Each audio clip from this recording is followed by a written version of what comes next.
Setiap kali musim kawin tiba, enggang jambul betina akan mengurung dirinya di dalam lubang pohon. Buang air besar dan kecilnya juga akan diselesaikan di dalam sana. Dan sebelum reproduksi, enggang jambul jantan yang perhatian akan memilih lubang pohon dengan cermat untuk dijadikan sarang kawin. Jika lubang pohon memenuhi standar, ia akan melakukan tarian untuk menarik betina datang memeriksa. Jika betina suka, ia akan datang ke lubang pohon dan bersama jantan merapikan rumah baru agar di dalamnya dapat layak untuk dihuni. Betina akan membersihkan sampah di dalamnya. Kemudian mereka akan pergi ke tepi kolam, mencari tanah lembab untuk menutup lubang. Ini adalah persiapan terpenting mereka sebelum reproduksi. Setelah mendapatkan tanah, mereka akan terbang kembali ke lubang pohon, mengisi lubang pohon dengan tanah lembab, membuat lubang sarang semakin kecil, agar tidak ada hama yang mendekati lubang sarang. Dia juga akan mengoleskan racun dari kaki seribu di sekitar lubang, yang digunakan untuk mengusir hama. Sebelum lubang sarang ditutup, enggang jambul betina akan masuk ke dalam lubang. Selama 3 bulan ke depan, dia tidak akan meninggalkan tempat ini lagi. Dia akan terkurung di dalam lubang sarang. Sementara itu, enggang jambul jantan akan terus mengirimkan tanah liat. Enggang jambul betina akan berada di dalam lubang, mencampurkan kotoran dan tanah liatnya, yang digunakan untuk memperbaiki lubang, hingga lubang sarang menjadi kecil. Alasan melakukan ini adalah untuk melindungi keselamatan induk dan anak-anaknya, mencegah beberapa ular dan predator masuk ke dalam lubang. Dengan cepat, lubang tersebut berubah menjadi benteng yang kokoh.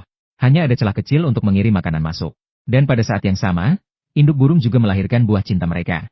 Sebelum anak enggang menetas, semua kebutuhan hidupnya sepenuhnya bergantung pada enggang jantan di luar. Dan enggang jantan, untuk merawat betina, akan mengirim berbagai serangga besar yang berbeda setiap hari. Tentu saja, semakin banyak makan, semakin banyak pula buang air besar dan kecil. Setelah lebih dari sebulan inkubasi, anak enggang semuanya menetas. Terdapat total 3 anak enggang. Tentu saja ada juga anak burung mata-mata dari telur mata-mata kita. Dan untuk mengisi perut seluruh keluarga, enggang jantan harus bekerja lebih keras setiap hari. Setidaknya harus menangkap 70 ulat setiap hari, agar dapat mengisi perut mereka. Setelah tinggal di dalam lubang selama lebih dari 2 bulan, tubuh burung muda secara bertahap tumbuh besar. Ruangannya sudah tidak cukup untuk menampung betina.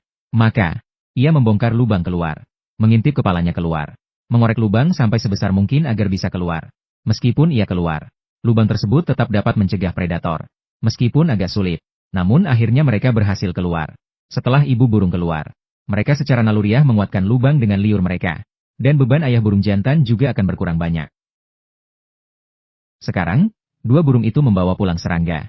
Cukup untuk beberapa anak burung mereka. Selama waktu yang akan datang, mereka akan terus merawat anak-anak mereka, sampai mereka dewasa dan menetas. Sebagai pasangan teladan di alam, sikap mereka terhadap cinta tidak hanya setia. Mereka juga sama bertanggung jawab dan serius terhadap keluarga.